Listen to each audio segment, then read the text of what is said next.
people talk about Kona and what the race week involves, and that's part of it. I think all this external noise, and I let it filter in. That because I was so wanting to embrace the week, I didn't lock myself away. This is the race I wanted to do. It's the race I'd seen 20 years before on television. And to be there, I was like a kid in a candy store. It was a dream come true, really. That's Craig Alexander, 3-time Ironman World Champion, and you're listening to the Oxygen Addict Triathlon Podcast.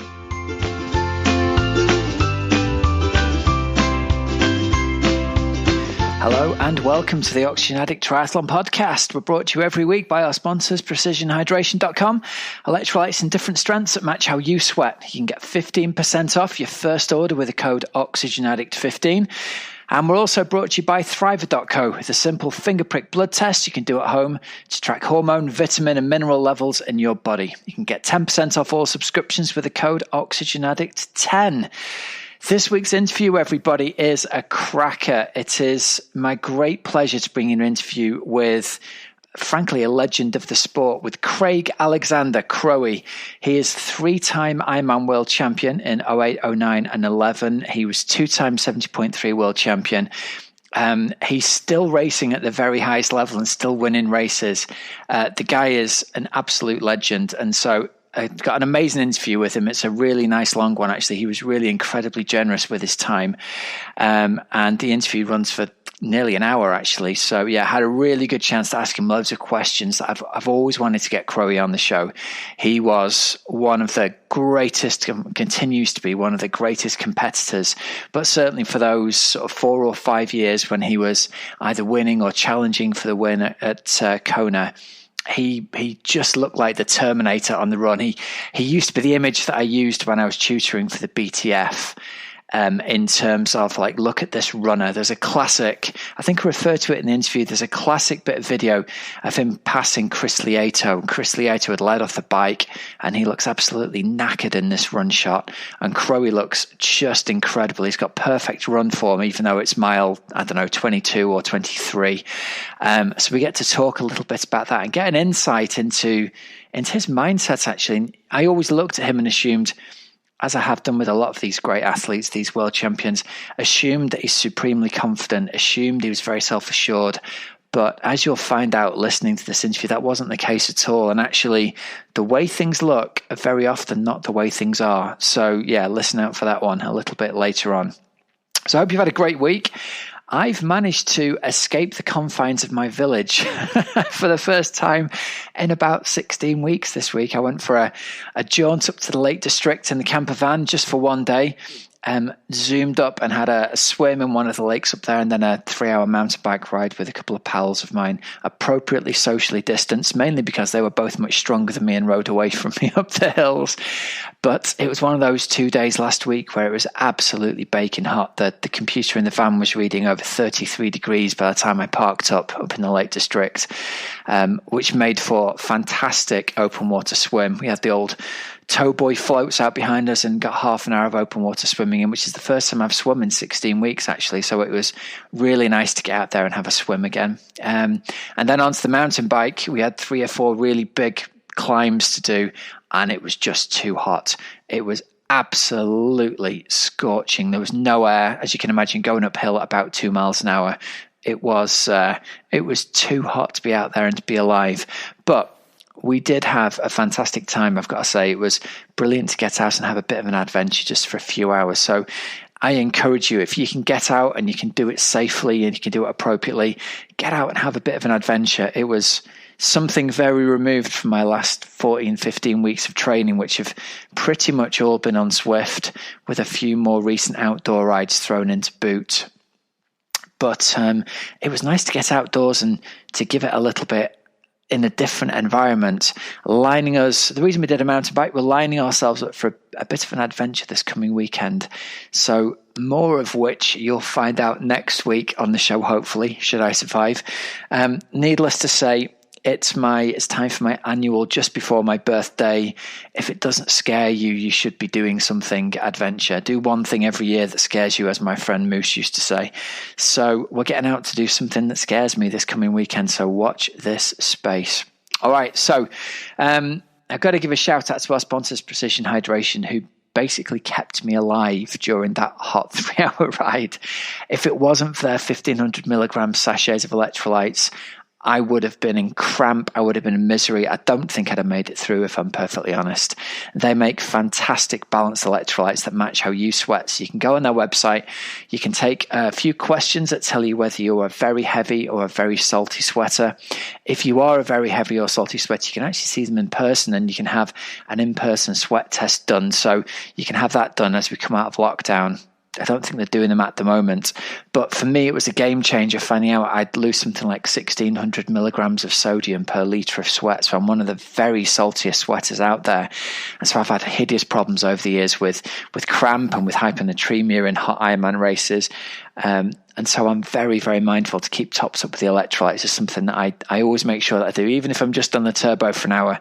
This morning I was up for an hour before work and even had Precision Hydration in the bottle then. So massively recommend this product. I don't just say that. They are one of the products that I think is a game changer, especially if you're a very heavy or very salty sweater. So if you've not tried it before, you can get 15% off your first order with the code OxygenAddict15 and get over to precisionhydration.com and take the online sweat test. So other bits and bobs of news I've noticed this week, I'm going to give a shout out again to the PTO. The PTO Hub is fast becoming my go-to source of news about triathlon at the moment. They're doing a great job of producing content. This week, they've got some interview athletes stuff up there on video. So Chelsea Sodaro interviews Sarah Piampiano and vice versa. Josh Amberger interviews Sam Appleton and vice versa.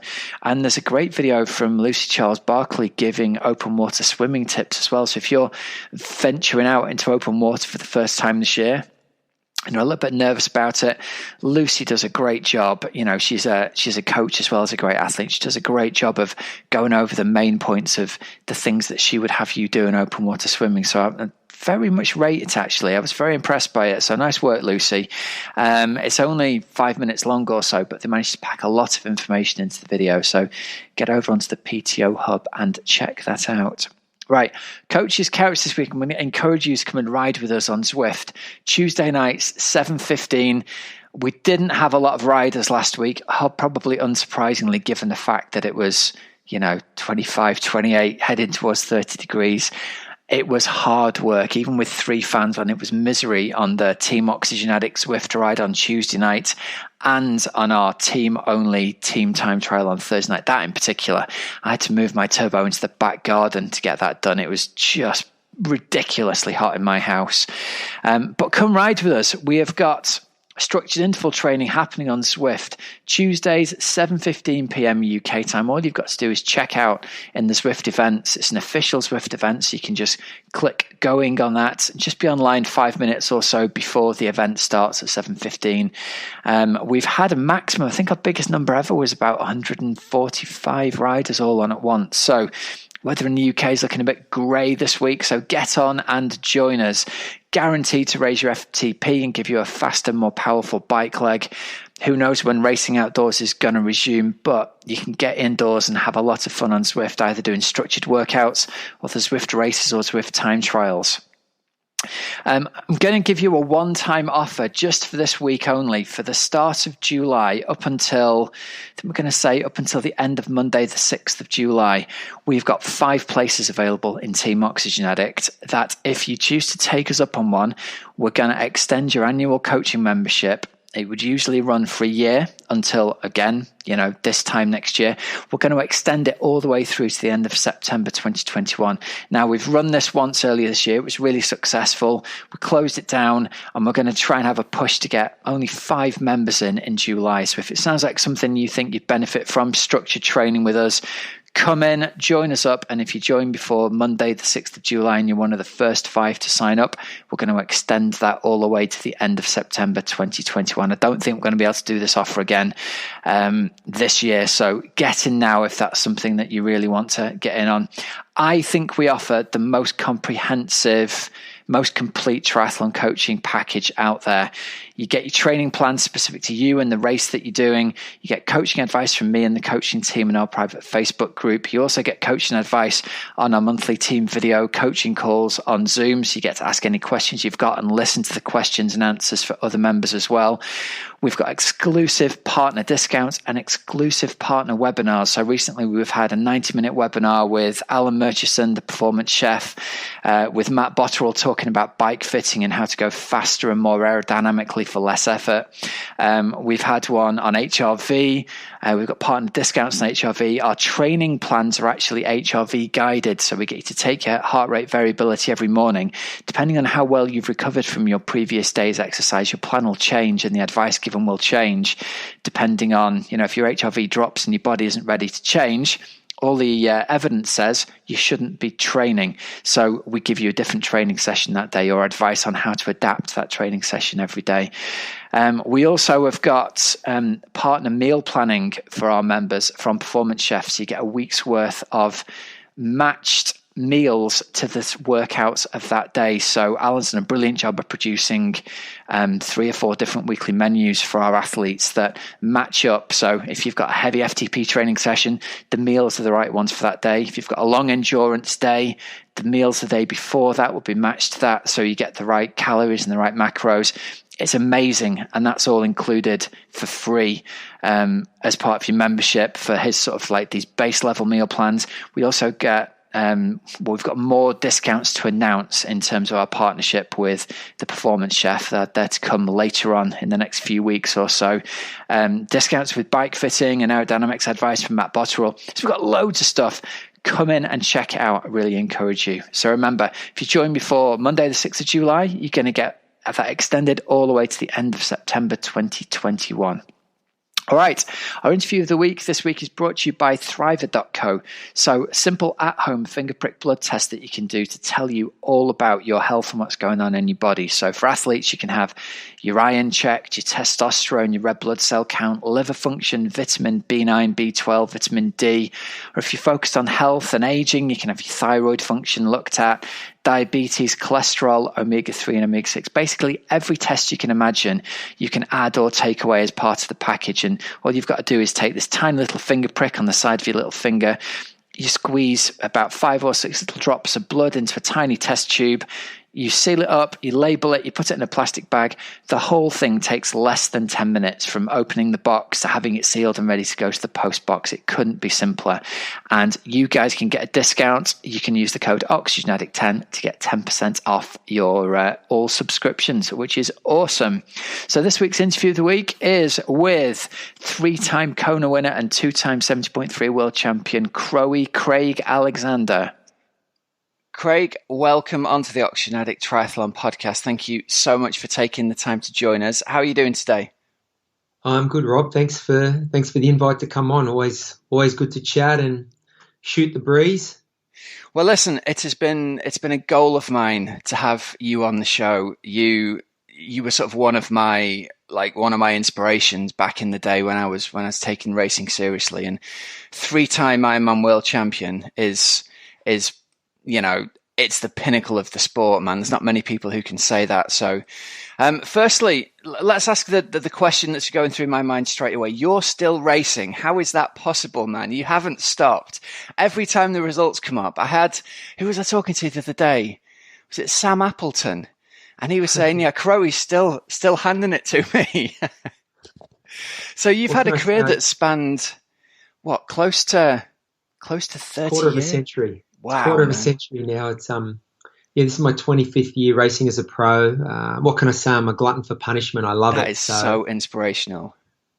Yeah, I think I was late to the sport. I played football until I was 20, and I think that helped develop my aerobic capacity. Obviously, a football game goes for 90 minutes, and I played at quite a high level for a long time. I played the game for 15 years, and so I started late, which I think was a disadvantage early in my career, in that other athletes my age had come through as juniors and had good coaching and had more of a background in the sport. But I think at the other end of a career, it's played to my advantage, where whilst I'm old, I guess my triathlon age was was younger than other athletes my age, particularly in the 30s, early 30s, and mid 30s when other athletes are starting to retire. I didn't maybe have the wear and tear or the emotional baggage damage that they may have had, and or the burnout. So I'm very proud of a long career. It's gone quarter of a century. It's a long time to do anything. And I think what I'm most proud of is just the consistency. Even now when I race, I don't race as often, and certainly my year is not scheduled around the races. It's more the other way around now. But when I race, I'm very serious about putting out a performance that I know I'm capable of, which I think is still world class. I was still able to win 3 of the 5 races I did last year, and it's motivating to race the good athletes. I certainly haven't contested a world title for a few years, but regional championships and national champs, the other big races, it's motivating for me to race the next generation of superstars. Certainly a lot of great athletes out there running around, and I guess it makes me feel young because I'm still doing the things that I used to do in my 20s. And I really do. I think when you're a competitive beast, you never lose that desire for competition. Part of it is performing well, though. So, you have to factor that in. And I guess I've just got to be careful now with so many other things going on, businesses and a full portfolio of sponsors and a family that, like I said, it's not my day-to-day priority to go out and train all day like I used to. So now what I do is I sort of check all the other boxes, and when there's a gap in the schedule and there's not a lot of travel or promotional work to do, I'll schedule a race and ramp the training up for 4 or 6 weeks to a very high level. And I think, one of the benefits of a quarter of a century of aerobic conditioning is it doesn't take too long to really get the engine fired up again. And, and training's still a part of my daily routine. I train on average about 2 hours a day. So I'm knocking out about 15 hours. And like I say, when I get that nice window, I can ramp it up to a lot more than that if I need to. Yeah. Yeah, it is quite amazing, isn't it? How we see this even with age group, is that if they kind of take it less seriously for a period, as long as they keep training every day for an hour or so, it doesn't take more than, like you said, that sort of 4 to 6 week window to really feel as though you're kind of, in inverted commas, back in shape again. And I think that's one of the great things about the sport, isn't it? You can almost take a step back from it for a period, focus on family or business or whatever. And then if you get a bit of time to do a bit more, it somehow comes back really quickly.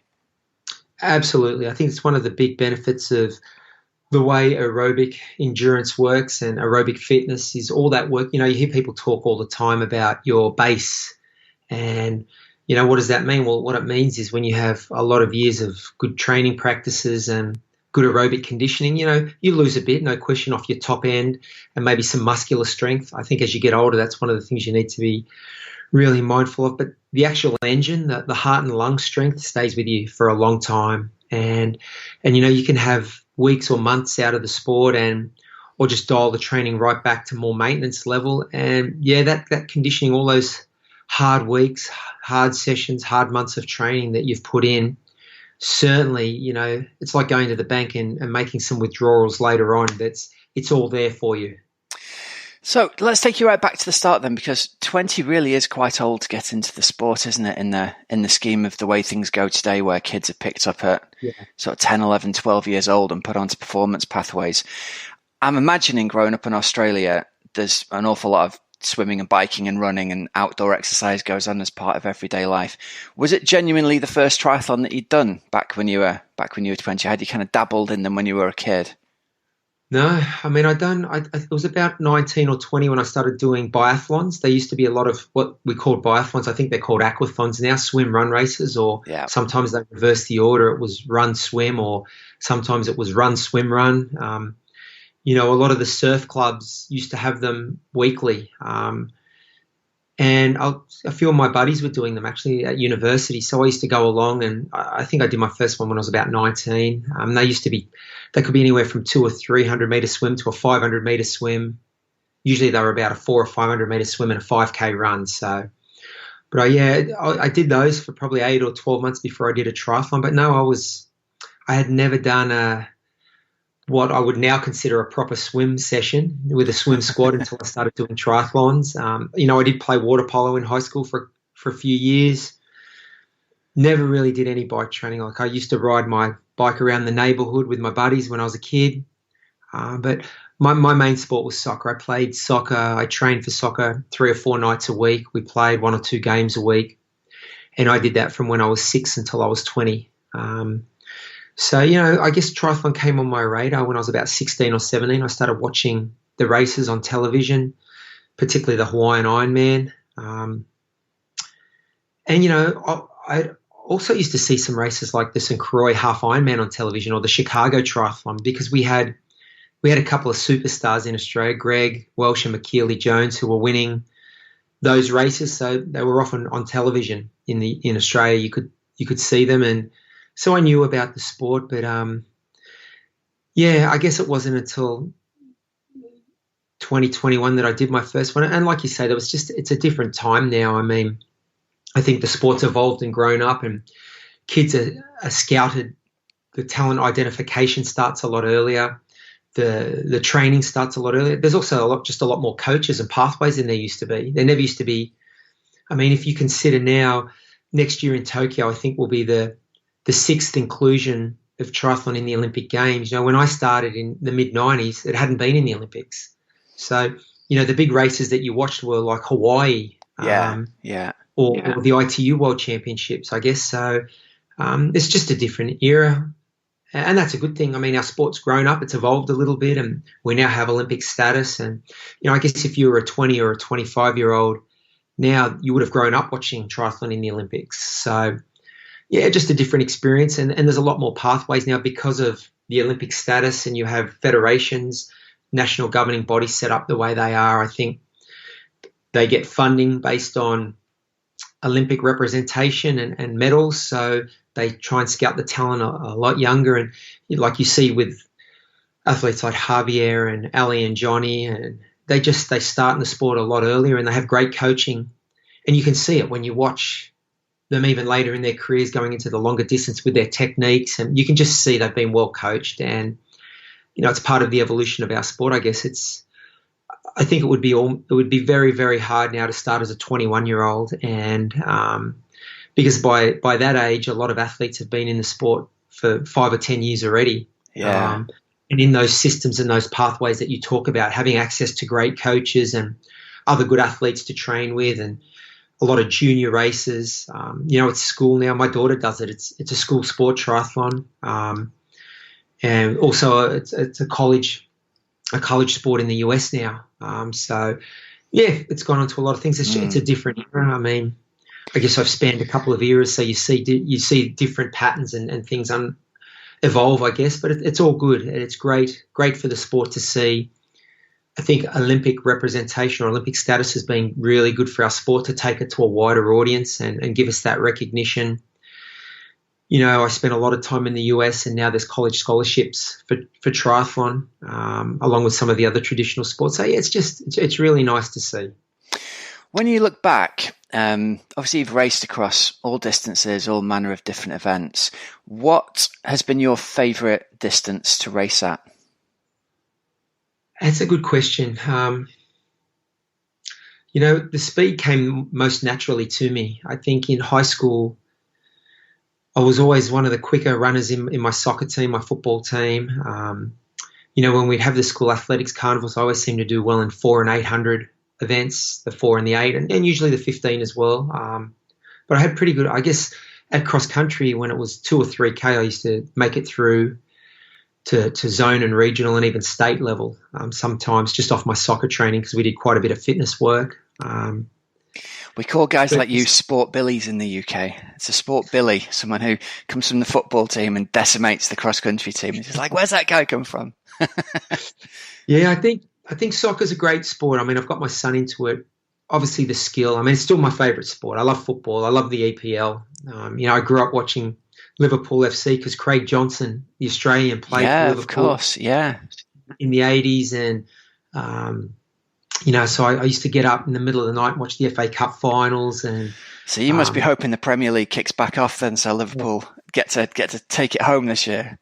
it's been a long time between drinks for the Reds, and I think they deserve it this year because they had a great Yeah. season last year, and City just got on top of them. But I think they've deserved it. So it would be nice if they got a few games in towards it, just to, I guess, validate the whole thing. Have you ever seen them play? Have you ever managed to get over and see any of their games? Mate, I haven't, and my dream is to take my son to Anfield. We've got to try and hook you up, man. 3-time Ironman World Champion. I'm going to put some calls in for you. I've got some friends who know some people there. That is my dream, to go to Anfield and see a home game. Obviously watched it on television that many times, and and a few Aussies. Well, Harry Kewell played for the Reds as well. He was part of that 2005 Champions League winning team in Istanbul, and so man, I'm a big Reds fan, and when I play FIFA 20 with my son, we're always Liverpool FC. That's the team here. That's who we are. So, that's great, man. When I play, I was a PE teacher for nearly 20 years, and a lot of the kids I coached when they were little munchkins ended up going on to play professional. So my FIFA team is made up now of kids that I coached when they were at school. So you can kind of bring them all in for it. It's just brilliant.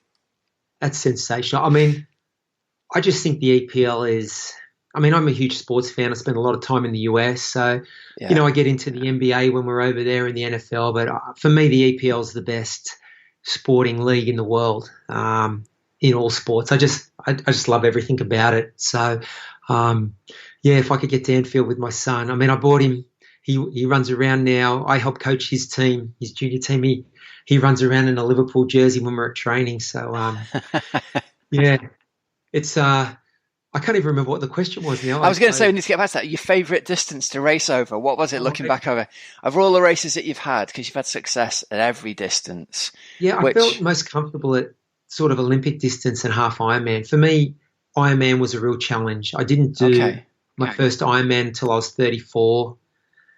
And when I stepped up to that distance, a lot of the guys I was racing, I guess like Norman and Faris and Tim and Macca, they had 5 or 10 years of that sort of longer distance training in their bodies and experience. So I felt I had to fast track. What year was it you moved up to Ironman? What year was that? 2007. Okay. 2007. So by that point, I'd been in the US for 5 or 6 years, just on the sort of the non-drafting circuit over there. My schedule each year was made up of races like Lifetime Fitness in Minnesota, Chicago, LA. There was a lot of money around, wasn't there, back then in that series? It was it something like 200 grand a race and 200 grand bonus or something like that. So it was very, very lucky to be the recipient on the end of one of those paydays in 2005 by the Lifetime Fitness race in Minnesota. At the time, it was the highest priced purse in the history of our sport. Very unique format, invitation only race. You pretty much had to have a world title or an Olympic medal on your resume to get in. Or be one of the guys dominating on the US non-drafting circuit. And it was a cool race because it was the one-day year where people from the ITU and the non-drafting circuit and even half Ironman athletes came together and raced. And then they threw in that sort of battle of the sexes format as well. They had that equalizer where they gave the girls a head start. That's right. Yeah. It was a very cool format. So what they used to do was look at every Olympic distance race in a 12-month period leading up to the race, and they had some equalizer equation where they could crunch the numbers and look at the average spread between the male and female winner, the top 10, and then they gave the girls a predetermined head start. And the year I won, I think it was 9:32 or 9:34. So each year we would stand on the beach and they'd have the big clock. They'd fire the gun, the girls would charge into the water, and we'd watch the clock count down. And obviously it was a race within a race. So you wanted to, win either the male or the female race, but a lot of the big money, the bonus money, came for first across the line as well. So I was able to shake Simon Whitfield off about 5K into the run, and I was leading the men's race and caught up to Emma Snowsell at about 7K into the run. Took home the big paycheck. So there was the Lifetime Fitness race in Minnesota, I think, ran from 2002 to 2006. And then off the back of that, there was another one in Des Moines, Iowa, High V. That ran for about 5 or 6 years as well. So, Yeah, it was a very lucrative circuit, the US circuit, for a long time. And I think it sort of just ran its course, because then what happened was, I mean, with the Olympics now going into a second or third cycle, I mean, if you're a short course athlete, then that became the circuit you had to be on. You know, you had to get Olympic qualification, get points. And so, you know, I guess about 2010 or 11, a lot of those really iconic, well-known races that had the big prize purses sort of just disappeared in the US, which was a real shame. But again, just the evolution of our sport. Yeah. And was that really what led to the move to the longer distance stuff? Was it following where the profession was headed almost? Yeah, you know, it's a good question. You know, a career just, there's an element of planning, and it sort of meanders along, and it takes on a sort of a personality of its own as well. I mean, after the Sydney Olympics, I thought, you know, I really should try out for Athens. And of course, between Sydney and Athens, you had the Com Games in Manchester in 2002. And so I thought, well, that should be my goal. And so I got third at the Aussie Champs in 2001 at Mooloolaba, which was an ITU race, and made the world's team that year for ITU racing, and also got put on the squad, the train-on squad for Manchester. The two final selection races happened to be in early 2002, and unfortunately I got the chicken pox. Oh, really? Got the chicken pox 10 days before the first final selection race, and which ruled me out. I couldn't really train for 6 or 7 weeks. It was terrible virus when you get it as an adult. And oh yeah, you're not doing anything for 6 weeks, are you, when you've got that? God bless you. Yeah. So it was a long rehab, and missed the two final selection races, and obviously missed the team for Manchester, and also the team for the ITU Worlds that year. And yeah, which was disappointing, but I just thought, well, I've just got to rehabilitate, get healthy, which is what I did. All my focus went into that, and started back with some easy training. In about sort of May, June, I thought I'm ready to race again soon. And I looked around and thought, well, what am I going to do? I mean, I'm not in the frame for any ITU races this year. And so it led me to the US circuit, which was probably where I was always headed anyway, because as I mentioned to you right off the cuff, they were the races that I'd seen on television. That was the circuit that I'd read about in magazines. They were the races that I knew. So yeah, and I think it was May or June when I got healthy, I headed to the US for the first time and never really looked back. I found my niche over there. I started doing, I wouldn't say I had a Hall of Fame season that first year in the US. I think I packed 18 races into a compressed season, but I got on the podium 14 times. And wow, I think I was pretty consistent. I came to the attention of some companies, so started getting some sponsors. And, you know, I think that back half of, it's funny, you know, often when you have an injury or an illness, when you come back, the rest sometimes does you good. It can be a blessing in disguise. In the back half of the 2002 season, I had a great season. You know, I got third in Chicago, which was one of the big races in the US. I got second in LA behind Craig Walton, but beat athletes like Lessing, Spencer Smith, Olivier Marceau, who was the ITU World Champ 18 months before, Paul Amy, you know, a lot of the good ITU athletes, Matt Reed, Conrad Stoltz, and then came back to Australia and got second in Noosa behind Craig Walton, won a couple of half Ironman races, one up in Foster and one in Phuket, pretty well-known race over in Thailand. So, yeah, I think I just found my niche. I really enjoyed the racing in the US. Each race seemed to have a big expo. The whole industry seemed to be there.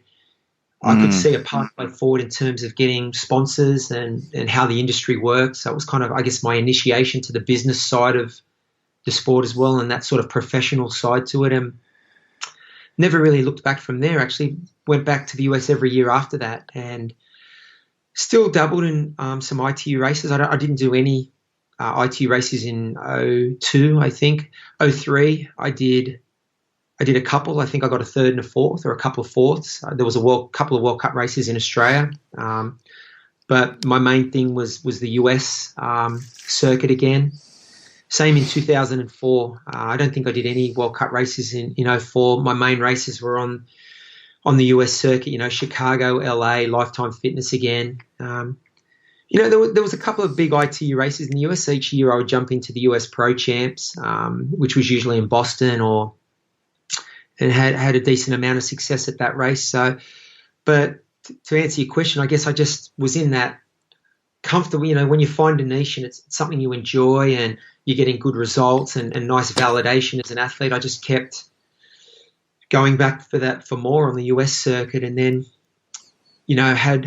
had a couple of good wins in 2004. I won Chicago for the first time and Los Angeles in sort of stacked fields against all the guys who I'd been chasing. It was finally my turn to crack the tape. 2005, I won the Lifetime Fitness race, which was a big deal with that prize purse of $200,000. And to that point, I don't think I'd lost a half Ironman race for a good few years, but there was no sort of official series. But that all changed in 2006 with the advent of the 70.3 series, and then obviously it culminated with the World Championship, the inaugural 70.3 World. So that became my focus for 2006, and I was lucky enough at the start of the year to win St. Croix and qualify to go to the 70.3 Worlds in Florida, and then I won Florida. So that was my first world title, but also qualified me to go to Kona in 2007, and that was just, I guess, my natural pathway into, and it had been floating around in the back of my mind for a good few years by then. It was the race I'd first seen on television. It was the race I dreamed about doing. I guess I was just really enjoying for 5 or 6 years that non-drafting Olympic distance circuit in the US. So that's where I went. But yeah, by 2006, I could see a clear pathway to Kona and was lucky enough to win the 70.3 Worlds and get my spot for 2007. So I went to Kona for the first year in 2007. Yeah, I think we forget, don't we, looking back, that it was only sort of 2006 that half Ironmans were rebranded as 70.3s, and with the 70.3 Worlds, at the time it was a bit of like that's weird. Why have they changed the name? But with the benefit of hindsight, looking back nearly 15 years, you can see that 70.3 series has become so important in the lives and finances of all the athletes racing long distance, because it gives them that series, like you said, and probably has arguably taken the place of like that American circuit that's gone away, really. I agree. Yeah, absolutely. And I think it also, I I always feel that those half Ironmans are closer to Olympic distance racing than Ironman anyway. So, I think, with, it's a great stepping stone for athletes like Ali who wanted to at some point go to Kona, just doing some 70.3 racing. And I guess it's just the way you dip your toe in as you progress through your career and start going to longer races. But yeah, it's been, like you say, in hindsight, it was a great thing for our sport to have that series. So you had really great success that first year at Kona, didn't you? You got second place behind Macca. Excuse me. How was your experience of the first time in Hawaii? Obviously, people talk about it's not uncommon to go there and just have an absolute beasting from the island, from the weather, the humidity. And so to go and finish second in your first race there is a really amazing achievement. Yeah, it's interesting, because hindsight's a wonderful thing. And looking back, I was over the moon to get second. And obviously I was well aware of the history that nobody really goes there and does that well. A few superstars have, like Chrissy and Luke. They've won on debut, but very rarely does someone get on the podium there on debut. And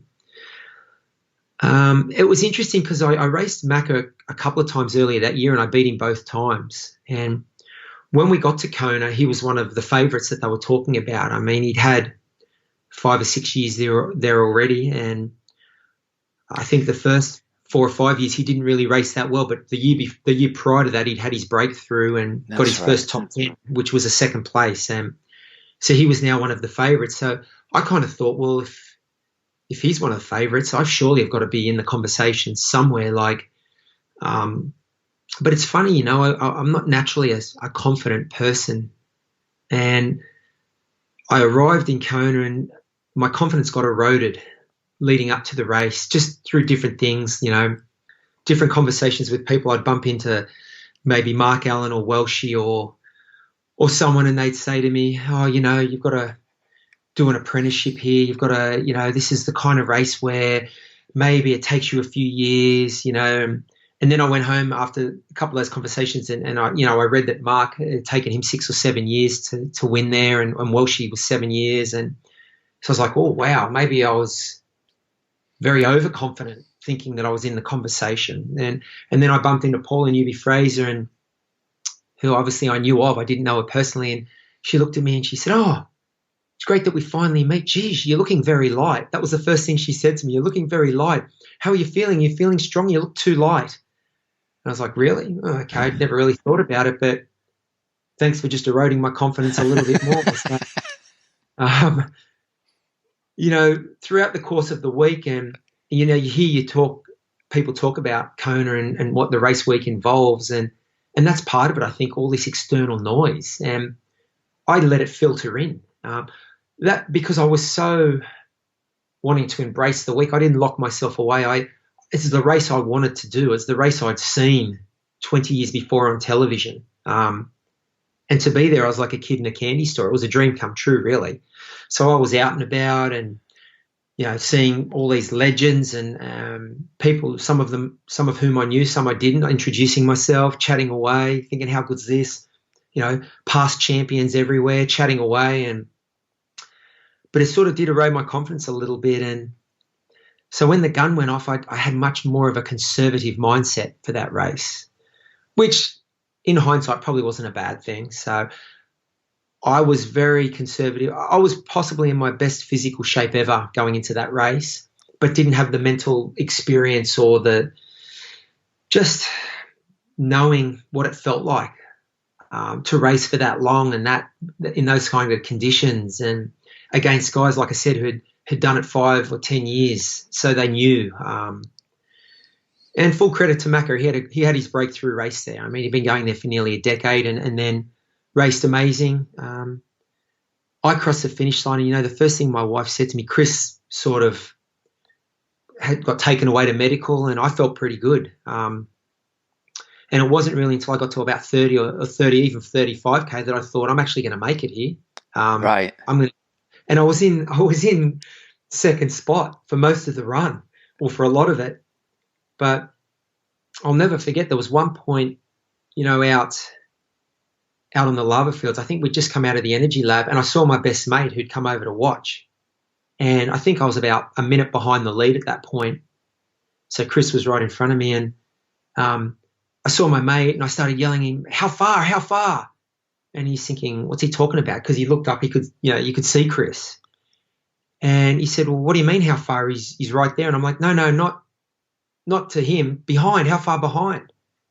And I guess that showed where my mind was at. I just kept thinking that at any moment the walls were going to fall in on me, because that's what happened to Paula, that's what happened to Mark, that's what happened to Dave, that's what happened to everybody. Yeah. Well, maybe not Dave. Dave had good success early, but everybody else, and I'm thinking, well, why should I be the guy who just comes on in here and, sets the world on fire from the very first race I did? So I sort of had a negative mindset, but to be honest, you're, I guess all those experiences stand you in good stead. I think that first experience was a good one. Obviously finishing on the podium first time, it gives you a lot of confidence that you are in the conversation actually. And it's a distance that I hadn't really raced. It was all new against hardened professionals, the best in the world. So, yeah, it was an amazing experience. But, yeah, I never forget my wife. I crossed the finish line and she said, oh, how do you feel? I said, I feel pretty good. And she said, yeah, I don't think you went hard enough. That was the first thing she said to me. And I was like, well, maybe not. But, when you've never run a race over 8 hours in these sorts of conditions, you don't know. I mean, one thing that stuck in my mind indelibly was Paula Newby-Fraser passing out on a Leahy Drive that year when she was in the lead, and she'd won the race, I think, already 5 or 6 or maybe even 7 times at that point.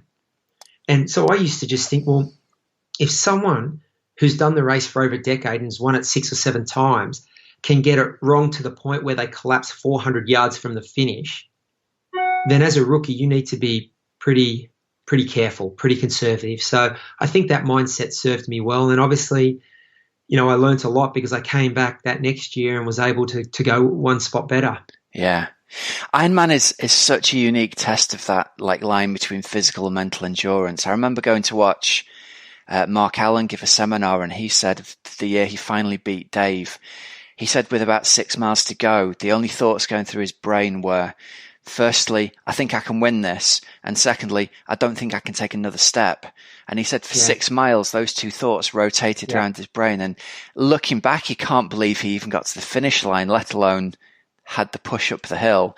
Do you think then, looking back honestly, I know hindsight's a wonderful thing, do you think you had it in you to pull yourself back up to Macca's shoulder coming out of the energy lab, and maybe the race played out differently? Oh, no question. No question. But again, it just, these are hypotheticals, and, who's to say that all the heartache Chris had experienced for 6 years didn't spur him onto something else, because, it spurred him onto a higher level. And that's the fascinating thing about racing, where the mental side of it comes in. And, I had heard an interview with Mark along those lines of what you just mentioned, where he said something along the lines of, even the years he won there, the 6 times he won, each one of those occasions, there was a moment or two or multiple through the marathon where he thought, I don't think I'm going to finish. Yeah.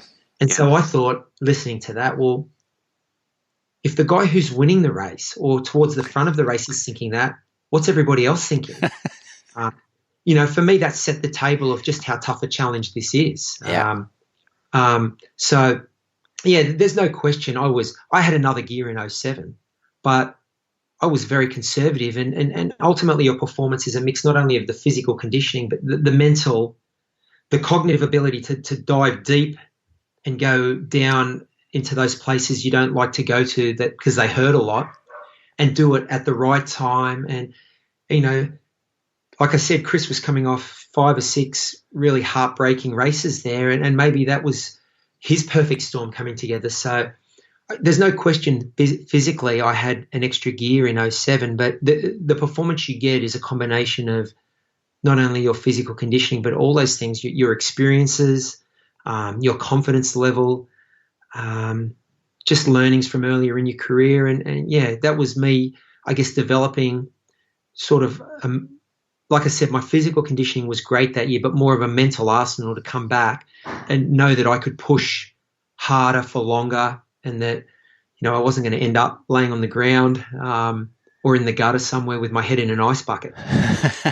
Well, you came back, didn't you, the next year? You won in 08, 09 and in 11. And then you had the battle with Macca and his gang in 2010. Firstly, what was your favourite of your 3 wins? Which is your favourite of those 3 looking back? They were all, it's like asking who's your favourite kid. Every week you might give a different answer. So, look, 08 was special because you win a race that you'd seen on television 20 years before, and before you were even a triathlete. So to actually be there and be running down a lead drive, I remember thinking 15 times between where you make that right-hand turn and it's half a mile to the finish, between there and the finish, is this really happening? Because I dreamt about this, and how have I got here? And it's an incredible feeling, and all the pain leaves your body. And I wish I could articulate it a lot better, and you could bottle it and give it to people to feel. It's just a special feeling when you realise a dream and a lot of hard work, and also repaying a lot of people who've put faith in you too. They're getting as much excitement out of that experience as you are. So 08, it's incredible. I was kept thinking, have I really done this? Is this real? And then it was real. It steps up a level. To defend is so hard because you become the marked person. You go from someone who may have the potential to win to someone who actually that person can win. And so now people are not only expecting you to do well, but they're formulating a strategy to combat you, I guess. And 09 was gratifying for that reason, that I actually made a lot of mistakes in the lead up. I overtrained. I got heat stroke 3 weeks before the race in Kona, trying to cram in a lot of training at the last minute. It had been a very busy year. We had our second child, Austin. Obviously, I'd come off a great win, so I had a lot more sponsors, a lot more media obligations, and I was a year older, which is one thing I didn't factor in. A good friend of mine once said, every year, you know, as an athlete, particularly when you get into your sort of mid to late 30s, you're a year older, so it's kind of like a blank canvas. You don't know how your body's going to respond. You need to be mindful of that in terms of your training loads and all of those things. And I just got it in my head in 09 that I had to do everything I'd done in 08, exactly the same, on the same day nearly. And my wife thinks, she always says I'm a little OCD like that. But of course I was a year older. We had a newborn baby. I had a lot more traveling. And so what 09 represents to me was just a mentally tough victory, because I was on the ropes physically many times during that race. But something Mark Allen had said to me too, I'd seen him in race week, and he said, once you win this race once, you carry a cachet or a credibility into the race where your competitors will give you a lot of respect and a lot of they will just be almost waiting for you. There's Crowie. Here he is again. Yeah. He's about to pounce. So I just kept thinking, okay, I need to cash in on that. I need to stay close enough to the front that they think, oh, here he is. He's just biding his time. But I was really struggling. And for me, 09 just represents a very painful experience. But I kept getting dropped from the front group. Lieto was off the front. The front group had a lot of guys who had done the Olympics the year before and had stepped up and finished top 10 in the Olympics. To a lot of great athletes: Andy Raylert, Andy Potts, Rasmus Henning, Dirk Bockel. And one thing I had done well in 09 is I knew that with a lot of the ITU guys coming up, the swim would be quicker. So I picked my swim up in the last few months before the race in 09, which served me well because I came out close to the front in that little front group. So that helped. That helped put me in a good position, but I battled the whole ride. And, it wasn't really until I kept getting dropped from the front group, and then I'd ride back on. I'd get dropped and ride back on. And they were all looking over their shoulder, looking for me. And, there was a big group coming from behind. Norman Stadler typically would drag a big group. He'd come through like a snowball that would get bigger and bigger. He'd pick up little groups and they'd jump on the back. And I knew Macca had missed the front group in the swim. He was back there somewhere, and I knew at some point Norman would come past. He'd jump. Everyone was going to jump on Norman, and at some point they'd get to the front. So I was just hoping I would start feeling better. And it wasn't until we went through special needs at about 100K, I had a Red Bull in there, and I just downed this Red Bull, and I felt better. And I actually went to the front of the group then. So I think they started thinking, oh, here he comes. Here we go. But I went on the front. I actually slowed the pace a little bit because I still wasn't feeling great. And I knew Lieto was slowly riding away, and I thought, well, this is the only card I can play right now because I'm not feeling great. And I knew we'd get caught, and we did. We got caught by Norman's group at about 150 kilometres into the ride. So I think we'd just come over Scenic Point, heading back for Kona, and the big group caught us.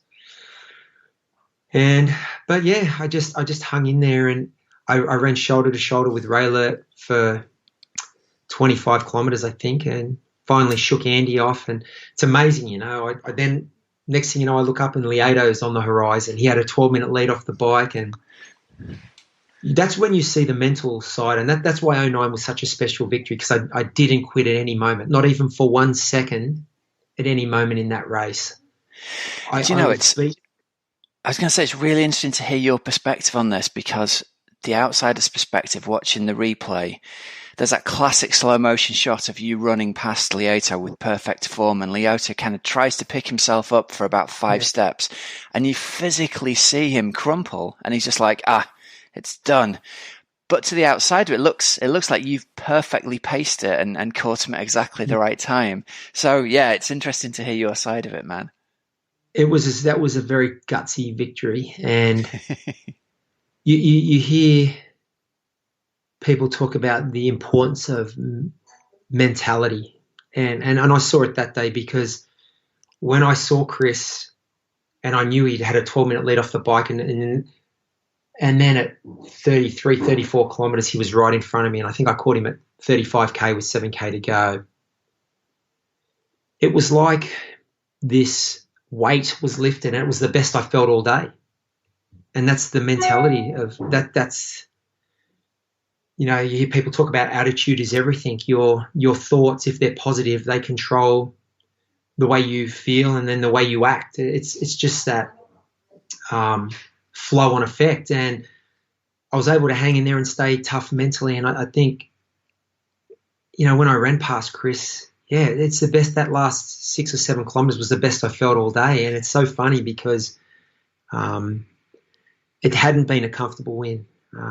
So for me, 09 sticks out as a gutsy sort of win. And then 11 was great because I won it in a different way. I wore an aero helmet for the first time. I got a suit that fitted properly, got in the wind tunnel, and just thought I'm going to be, rather than just my MO in Kona was to swim close to the front, as close to the front as possible. I always wanted to be in the top 5 out of the water or close to it. Bike with that front group, you're always going to have a few Uber bikers going off the front, but be in that front group and then run a 240. I mean, I always wanted to run a 236 there. That was my aim. Really? So I would ride hard, but knowing that I wanted to run a 236. So I was never maxing out on the bike, not even close to it. I wanted to run a 236. Obviously, 2010 changed that. So I came back in 2011, thought I'm going to have a different mentality going into this race where as soon as the first person goes on the bike, I'm going to. And that was Lieto. He went at the airport, so that's 20 kilometres in. I just put my head down and bridged across to him. Didn't look back for about 15 or 20 miles. And then when I finally did look back, Marino Vanhoenacker had jumped across, has had Luke McKenzie, but couldn't see anyone else. So that main group that had Andy Raylard and Rasmus Henning and those guys, that front group of swimmers, I couldn't even see them. So, and I just put my head down and kept going. And even at about 140 or 150 kilometres into the ride, Lieto had been trying to attack, and I was sort of closing down most of it. And he went again, and I went with him, and we dropped Luke and Marino, and I just thought, I don't really have to do that. I mean, I need to be sensible here. I was feeling so comfortable, though, and I thought Marino's really the guy I should be worrying about because he'd run a 2:39 in Austria that year and done a 7-hour 39 or a 7-hour 40 Ironman. Yeah. So the two big performers in 11 were Marino. I think he'd done a 7:40, and Raylard had done a 7:39 or a 7:40 in Roth. So those were the two guys I was thinking I really had to watch out for. And Marino was still with me on the bike. So I thought, why am I trying to ride across with Lieto? I should just wait with Marino. And it's interesting. Chris slowly started riding away. I think he ended up getting 2 minutes on us. But going through one of the last aid stations as we headed back into Kona, I heard Marino getting a little upset and yelling for Coke and for fuel. And I thought, he must be hurting. So, we've all had those moments in races when you're getting a little low on sugar and you're right on the edge. Coke, I need some Coke. Where's the Coke? And I heard Marino, he was behind me. I heard him say that, and I thought, okay, he's not as comfortable as I think I'm pretty comfortable here. So, so 11 was a sweet victory too because I kind of set it up on the bike, and I was known for winning them on the run, I guess, or being close enough. And whereas I was second off the bike that year, and I think I biked a low 420 and did it quite comfortably. I actually had a lower average power than I'd had the year before. So, but that's where you saw the benefit of aerodynamics. Man was very comfortable, and then ran a 2:30. I think it was a 2:43 marathon in the end. And even then, I cramped up at the end of that race in 2011. I had to stop and walk, and I cramped up. I had such a big lead coming out of the energy lab. I think it was close to 10 minutes. I wouldn't say I got complacent, but you're in that place that you want to be in. And I ran through special needs and didn't grab my salt tablets, which was a mistake because I started getting twinges about 2 kilometres later. I'm like, and I cramped the last 7K of the run. But oh man, yes, I mean, I know I've given a long-winded answer, but they're all special for different reasons. Those It's great to hear the stories from the horse's mouth. Listen, let me ask you finally about your sponsors and also about things that you do to extend your longevity. I don't think there's anybody who's racing as successfully as you for so long. So go through a few of the companies that have helped you out over the years and some tips for us to how we can kind of replicate your longevity. Yeah, well, I just think, look, I was obviously blessed with good biomechanics, so I haven't had too many injuries. I've had a few illnesses, like I mentioned, the chicken pox and a few other things. But, our sport is based on efficiency, really, and repetitive motion that you replicate time and again. So I think efficiency is very important, but also injury prevention is important. So I've spent a lot of time in the gym with strength and conditioning routines, and just pure strengthening routines later in my career as well. I think you lose a bit of strength as you get older, so you have to be mindful of that. But just a lot of really good functional exercises in the gym, where the strength gains translate well to the three disciplines that we do in our sport, and just load the muscles through range to strengthen them up and activate, to a lot of activation of the muscles around your core, like your glutes and your deep abdominals, those troublesome areas that triathletes often have problems with.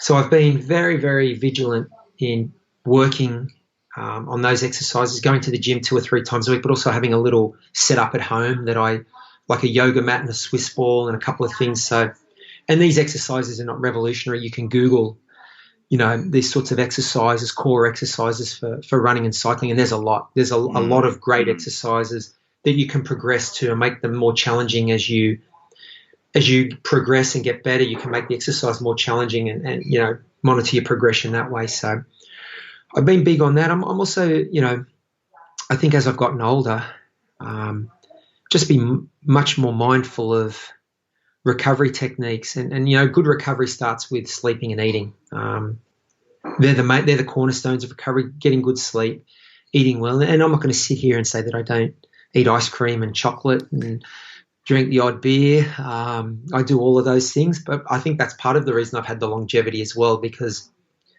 you've got to know yourself, and you've got to, if you want to do anything for a long period of time, you've got to make it fun and enjoyable and have a sustainable routine.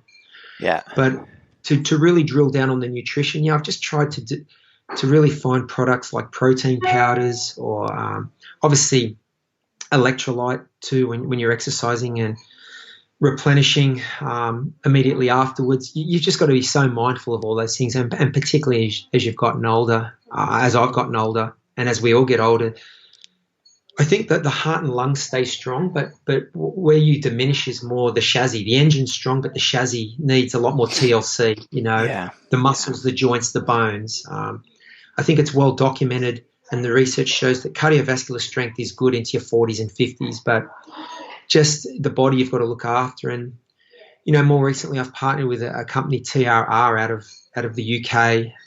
They've got a pro advanced collagen product. As a physio student, I learned about the benefits of proper functional movement, particularly for joint health.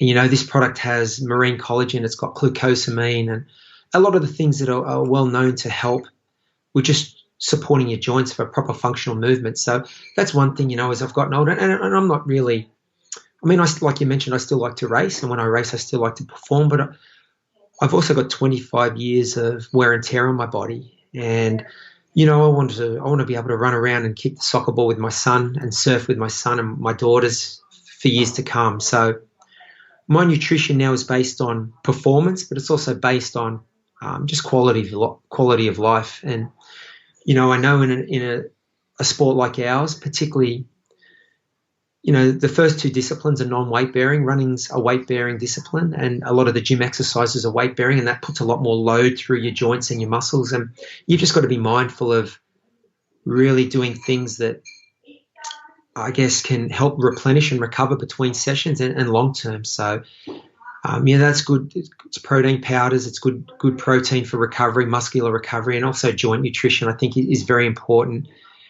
We put a lot of stress through our ankles, our knees, and our hips as triathletes. So I guess I was lucky, I was a physio student before I was a triathlete, and I graduated with my physio degree, so I understood about the principles of physiology. I understood about the principles of endurance training, about good functional movement biomechanics, and about looking after yourself with nutrition, joint health, muscular health, blood health, all of those things. So, yeah, it's funny in our sport, isn't it? Because we have such a focus on the training, but the training's only as good as the recovery, as the sleeping and the eating, the nutrition. There's different kinds of nutrition. You know, it starts with hydration before sessions, during sessions, afterwards. It starts with amino acids and protein immediately afterwards, the building blocks of the muscles from the breakdown in previous sessions. And yeah, also joint health is a big one, particularly as we get older. So yeah, I just try to keep the old chassis going, give it a bit of TLC. Great stuff, man. Hey, well, listen, that seems like a pretty good place to leave it. Thank you so much for your time. I really appreciate it, man. And all the best for your races this year. Thank you. Thanks for having me on. It's always good to speak with fellow passionate triathletes. And yeah, hopefully we can chat again sometime. I hope so, man. All right, hope you really enjoyed that. It's a real honour to have Crowie on the show. It's been a long time ambition of mine to get him on. Obviously a legend of the sport with those 3 wins at Kona, and it's really interesting to hear, you know, another massive name talking about how he feels that he's always lacked confidence in himself, and it just goes to show it's often not the way. It doesn't feel to these big athletes like it looks to us from the outside. I always thought he was invincible. He always ran like a Terminator, and I always thought he must have supreme self-confidence. So it's really interesting from a coaching point of view to hear that even some of the most successful athletes of all time still go through the same doubts and fears that the rest of us go through as well. So yeah, loved listening to that. I'd love to know what you hear about that. Give us a tweet over at OA Tri Podcast and let me know what you think of that interview. All right, guys, there's some discount codes here and deals for you to end the show with. Precision Hydration, use the code OxygenAddict15 for 15% off your first electrolyte order. Over at Thriver.co, you can use the code OxygenAddict10 for 10% off all home blood test subscriptions. And TeamOxygenAddict.com, and go and check that out for all of your triathlon coaching needs, from training plans all the way through to bespoke one-to-one coaching and everything in between. All right, remember, there's links in the show notes for all of these sponsors, so you don't have to remember them. There's even a link there if you want to have a chat with me about coaching and work out what would be the best way forward for you. Find out if you're a good fit for our coaching squad, then absolutely drop me a line and we'll work out a time that works for you. So until next week, have a great, safe training and racing week, everybody. I'm Coach Rob Wilby, and you've been listening to the Oxygen Addict Triathlon Podcast. See ya.